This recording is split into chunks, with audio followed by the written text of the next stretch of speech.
సంవత్సరాలు పూర్తి కాకముందే మన తెలుగుదేశం పార్టీ ఎంత బాగా పనిచేస్తుంది, ప్రతి ఒక్క జోన్ ఉత్తరాంధ్ర అయితేనేమి, కోస్తా అయితేనేమి, రాయలసీమ అయితేనేమి అన్ని జోన్స్ ఈక్వల్గా అభివృద్ధి చెందేలాగా ఈరోజు ప్రయత్నం చేస్తున్నారు. ముఖ్యంగా మన గౌరవ ముఖ్యమంత్రి గారు నారా చంద్రబాబు నాయుడు గారు అయితేనేమి, లోకేష్ అన్న ఇద్దరు కూడా 24 గంటలు మన రాష్ట్రం అభివృద్ధి చెందాలి, వెనక్కి 50 సంవత్సరాలు 5 సంవత్సరాల్లో వెనక్కి వెళ్ళిన రాష్ట్రాన్ని ముందుకు తీసుకెళ్లాలి అనే ఉద్దేశంతో ఈరోజు వన్ ఆఫ్ ది టాప్ స్టేట్గా విత్ ఇన్ 23 మంత్స్లో 2 సంవత్సరాలలో ఒక టాప్ 1 స్టేట్గా తీర్చిదిద్దారు అంటే వారి వెనకాల ఎంత కృషి, ఎంత కష్టం ఉందో మనం అందరం కూడా ఆలోచన చేయాలి. ఈరోజు రాయలసీమ ఒక రతనాల సీమగా తీర్చిదిద్దడానికి అని చెప్పి ఆనాడు ఎన్టీ రామారావు గారు ఏదైతే ప్లాన్ చేశారో ఇరిగేషన్ ప్రాజెక్ట్స్ అయితేనేమి, అది చంద్రబాబు నాయుడు గారి ద్వారా ఒక స్టేజ్కి వచ్చి అట్లాగే రాయలసీమను ఒక హార్టికల్చర్ హబ్గా మనం అందరం గమనిస్తే గ్లోబల్గానే ప్రపంచ దేశాల్లోనే టాప్ 1గా రాయలసీమ హార్టికల్చర్లో కాబోతుంది.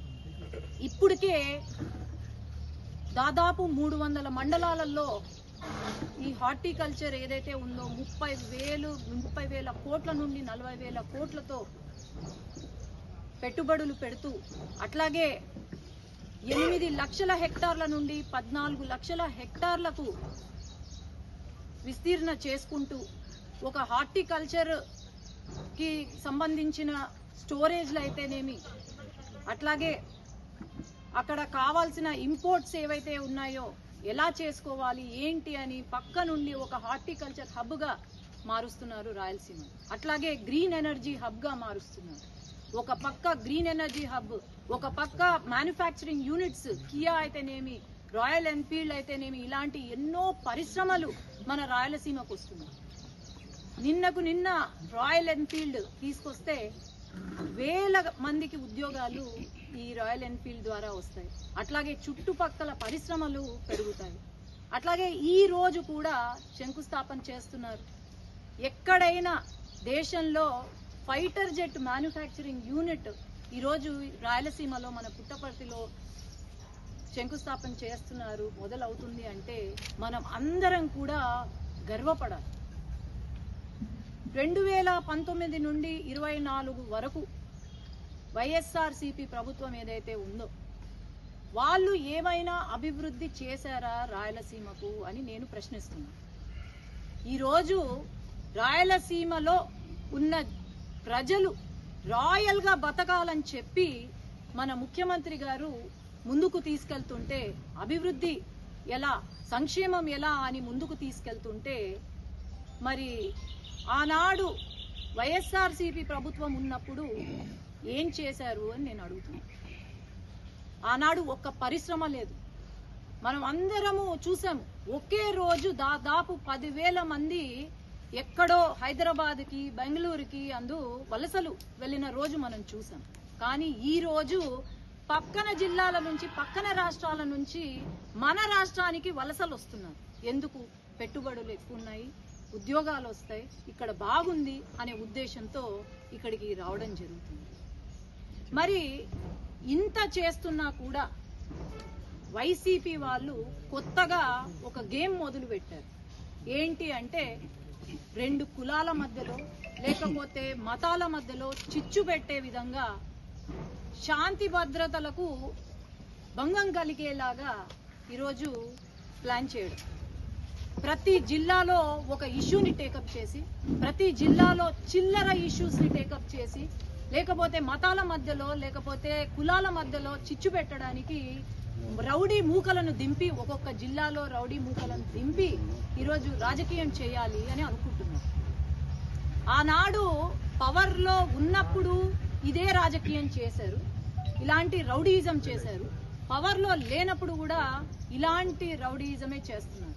ఆనాడు అది భరించలేకనే ప్రజలు బుద్ధి చెప్పి 11 సీట్లకు పరిమితం చేశారు వైసీపీలో. ఈనాడు మళ్ళీ అదే పద్ధతిలో ఫాలో అవుతున్నారు. వచ్చే ఎన్నికల్లో ఒక్క సీటు కూడా ఉండదు అని నేను తెలియజేస్తున్నాను.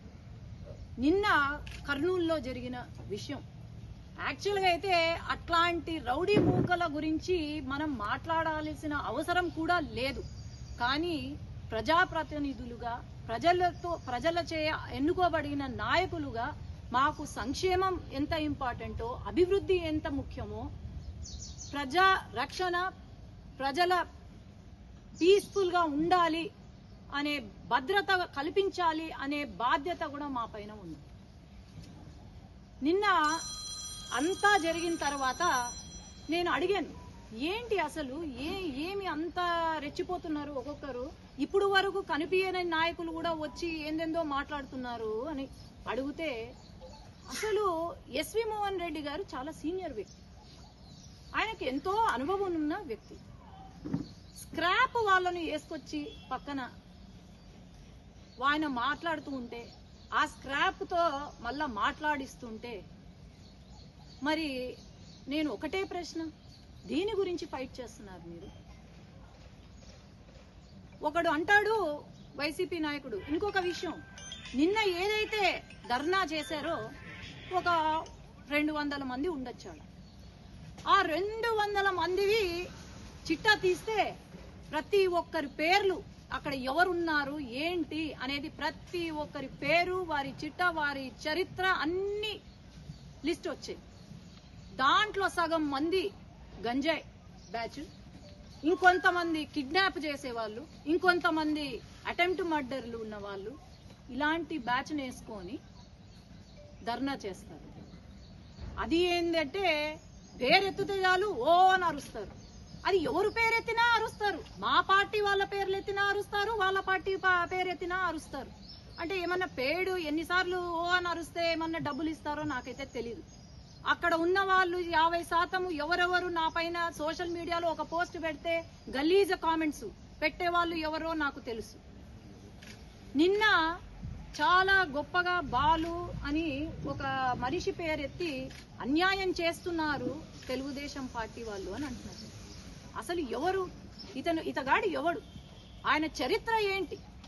ఈరోజు ఎఫ్ఐఆర్లు, ఆయన పైన నమోదైన కేసులు, ఎఫ్ఐఆర్లు, ఇల్లీగల్ లిక్కర్ అయితేనేమి, ఆడవాళ్ళ విషయంలో అయితేనేమి ఎఫ్ఐఆర్లు. నాకు తెలిసిన విషయము, వాడి షర్ట్ ఇప్పి చూస్తే అంట మొత్తము 30-40 కార్డులుంటాయంట.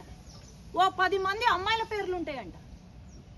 ఆడు చేసేది ఏంటి అంటే అమ్మాయిలకు లైన్ వేయడము, వాళ్ళను హరాస్ చేయడము, బ్లాక్మెయిల్ చేయడము, హరాస్ చేయడము, ఇది వాళ్ళు చేసే పని. అట్లాగే మొన్న చనిపోయిన వ్యక్తి, నా కండోలెన్సెస్ టు ద ఫ్యామిలీ, నేను వాళ్ళని ఏమీ అనట్లేదు. కానీ అన్నీ కూడా ఇప్పుడు ఒక కంప్లైంట్ వచ్చినా కూడా, లేదంటే ఎవరైనా కంప్లైంట్ వచ్చినా కూడా అన్ని రికార్డెడ్ ఉంటాయి. ఒక అమ్మాయి 112కి కాల్ చేసి ఒక హరాస్మెంట్ కేసు ఫైల్ చేయాలనుకుంది. ఆ కాల్ రికార్డింగ్ కూడా ఉంది. ఆనాడు స్టేషన్లో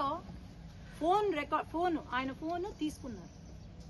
ఆ ఫోన్లో ఏంటిరా అని చూస్తే ఎంతో మంది అమ్మాయిలను బ్లాక్మెయిల్ చేస్తూ, వాళ్ళ వీడియోస్ రికార్డ్ చేస్తూ, ఆ ఫోన్లో ఆ వీడియోస్ ఉన్నాయి, రికార్డ్ చేస్తూ గూగుల్ పే, ఫోన్ పే నుండి డబ్బులు తీసుకుంటూ బయటికి వచ్చింది. అది కేవలం అది బయటికి వచ్చింది అని చెప్పే ఆ ఉద్దేశంతో మరి ఏమైందో, భయపడ్డాడో మరేమో, కానీ ఇది రాజకీయం చేశారు. నేను ఒకటే అడుగుతున్నా, సూసైడ్ లెటర్ అని చెప్తున్నారు, ఎక్కడుంది సూసైడ్ లెటర్? ఒక జెరాక్స్ కాపీ చూపించి, అసలు అది ఎవరు రాశారో కూడా తెలీదు, ఇన్వెస్టిగేషన్ టీంకి ఇవ్వమంటే ఒక జెరాక్స్ కాపీ ఇచ్చి ఒరిజినల్ లెటర్ ఇవ్వమంటే ఇంతవరకు on record original suicide letter ఇవ్వలేదు. ఎందుకు? ఇలాంటి వాళ్ళ కోసమా వైసీపీ వాళ్ళు ఇలాంటి అమ్మాయిలను వేధించి, అమ్మాయిలను బ్లాక్మెయిల్ చేసే వెధవల కోసమా నిన్న ధర్నా చేసింది వైసీపీ వాళ్ళు అని నేను ప్రశ్నిస్తున్నాను. ఏమంటారు, ఎక్కడో మొక్కేసి వచ్చినాడంట జైల్లో. 2014లోనే మొక్క వేసి వచ్చినాడంట. ఇప్పుడు మానయ్య ఉంటదంట. నీకు అంత దూలం ఉంటే, అంత జిల ఉంటే, ఆ మొక్కను ఆ మానుగా మారిందా లేదా అని చూసుకోవడానికి పోవాలనుకుంటే పోయి చూసుకొని రా. నీకు ఎవరైనా డిగ్రీలు చెప్తారు, అరే నేను MBBS చేసిన, MD చేసిన, లేకపోతే ఇంజనీర్ చేసినానని. వీళ్ళు ఏంటంటే, నేను పుట్టినప్పటి నుంచి జైలే చూసినా, నేను పెరిగిన తర్వాత కూడా జైల్లోనే ఉన్నా, లేదు రిటైర్మెంట్ తర్వాత జైల్లోనే ఉంటాను. ఇదా రాజకీయం అంటే?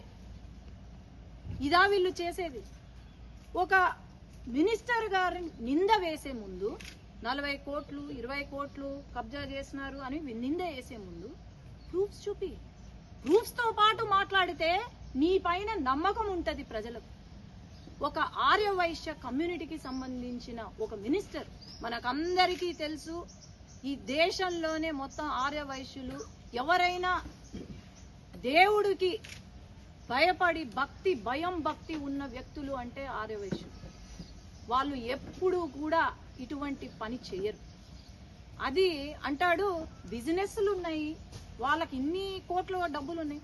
కానీ వాళ్ళ బిజినెస్లు వాళ్ళు కష్టపడి వాళ్ళు సంపాదించుకున్నారు, నీకేం సంబంధం అయ్యా? మళ్ళీ ఇంకో మాట కూడా అండ్రి, ఏందో నాకు అర్థం కాలే ఈ విషయం. ఇది జగన్మోహన్ రెడ్డి గారు చాలా క్లియర్ కట్ గా వినాలి. కొంతమంది నాయకులంట తండ్రి పేరు పెట్టుకొని రాజకీయంలోకి వచ్చినారంట. తండ్రి పేరు చెప్పుకొని రాజకీయం ఏదో తండ్రి డబ్బులు వాడుకొని రాజకీయంలోకి వచ్చినారంట. మరి మీ గురించి అనుకుంటా జగన్మోహన్ రెడ్డి గారు, వీళ్ళు పులివెందలో కూడా తిష్ట వేసి ఏమన్నా ఇది చేసేలాగున్నారు.